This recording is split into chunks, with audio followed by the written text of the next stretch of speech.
క్వశ్చన్లో ఒక క్యూబ్ ఉంది, దాని పేరు ABCDEFGH. దాని యొక్క ఎడ్జ్ ఎంత ఇచ్చాడంటే స్మాల్ ఏ. ఓకే, అయితే ఈ ఎడ్జ్ మీద, ఈ క్యూబ్లో ఒక ఎడ్జ్ మీద, BC అనే ఎడ్జ్ మీద ఒక లైన్ చార్జ్ ఉంది, దాని length A/2. Okay, BC edge మీద ఒక లైన్ చార్జ్ ఉంది, దాని లెంత్ A/2. రోజ్ కలర్లో కనిపిస్తాను చూడు, అది లైన్ చార్జ్ అన్నమాట ఇక్కడ. ఓకే, దీని యొక్క లీనియర్ చార్జ్ డెన్సిటీ ఎంత అని మెన్షన్ చేశాడంటే లాంబ్డా కూలమ్స్ పర్ లెంత్ అని. సో లీనియర్ చార్జ్ డెన్సిటీని ఏమని రాయొచ్చు అంటే lambda is equal to Q/L, charge per unit length అని మీనింగ్. కానీ లెంత్ ఆఫ్ లైన్ చార్జ్ ఎంత ఉందంటే హాఫ్ ఆఫ్ ద ఎడ్జ్ కాబట్టి A/2. సో అప్పుడు లాంబ్డా ఏమవుతుంది, Q/A/2 అవుతుంది. చార్జ్ ఎంత అవుతుంది ఆ లైన్ మీద అంటే లాంబ్డా A/2 ఉంటుంది. తర్వాత ఇక్కడ ఏమడిగాడు క్వశ్చన్లో అంటే టోటల్ ఫ్లక్స్ ఈ క్యూబ్లో ఎంత ఉంది అని అడుగుతున్నాడు క్వశ్చన్లో.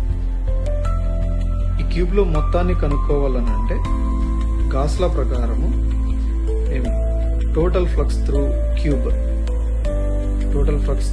Cube, phi cube is equal to అని రాస్తున్నదాన్ని. నువ్వు ఇలా కనుక్కోవాలన్నప్పుడు ఫ్లక్స్ ఒక క్యూబ్లోనే ఆ లైన్ చార్జ్ అనేది ఎడ్జ్ మీద ఉంది కాబట్టి కొంచెం మాత్రమే నీకు ఆ క్యూబ్లో ఎలక్ట్రిక్ ఫీల్డ్ లైన్స్ని పంపించగలుగుతుంది. రిమైనింగ్ బయటకు ఉంటుంది అనమాట 3/4. దానికోసం ఏం చేయాలంటే ఆ క్యూబ్ని నువ్వు సెంటర్లోకి తీసుకొని రావాలి ఒక రెగ్యులర్ షేప్కి. అంటే దానికోసం మరి నాకు ఎన్ని క్యూబ్స్ ఎక్స్ట్రా కావాలంటే 3. ఇప్పుడు టోటల్గా 4. ఇప్పుడు లైన్ చార్జ్ BC మీద రోజ్ కలర్ అలానే ఉంది. సో ఇప్పుడు అది కంప్లీట్గా క్లోజ్ అయిందన్నమాట. కంప్లీట్గా క్లోజ్ అయింది. అందులోనూ ఈ మొత్తం డయాగ్రామ్కి అది సెంటర్లో ఉంటుంది. సో ఈ మొత్తం 4 క్యూబ్స్లోనూ కలిపి ఫ్లక్స్ ఎంత అని అంటే 4 క్యూబ్స్కి కలిపి ఫ్లక్స్ ఎంత అని అంటే గాస్ లా ప్రకారము మనకి 1 క్యూబ్లోనే కావాలి కాబట్టి అది కూడా మనం అనుకోండి ఇనిషియల్గా ఉన్న క్యూబ్ లోటుది, రైట్.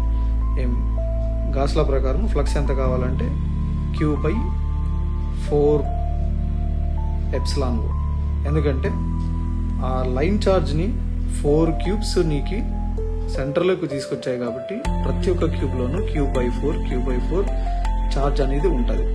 మనకు కావాల్సిన క్యూబ్లో Q/4 చార్జ్ ఉంది కాబట్టి అందుకు Q/4ε0 రాశాను. సో 1 క్యూబ్లో ఎంత చార్జ్ ఎన్క్లోజ్ అయి ఉంటుంది అంటే Q/4.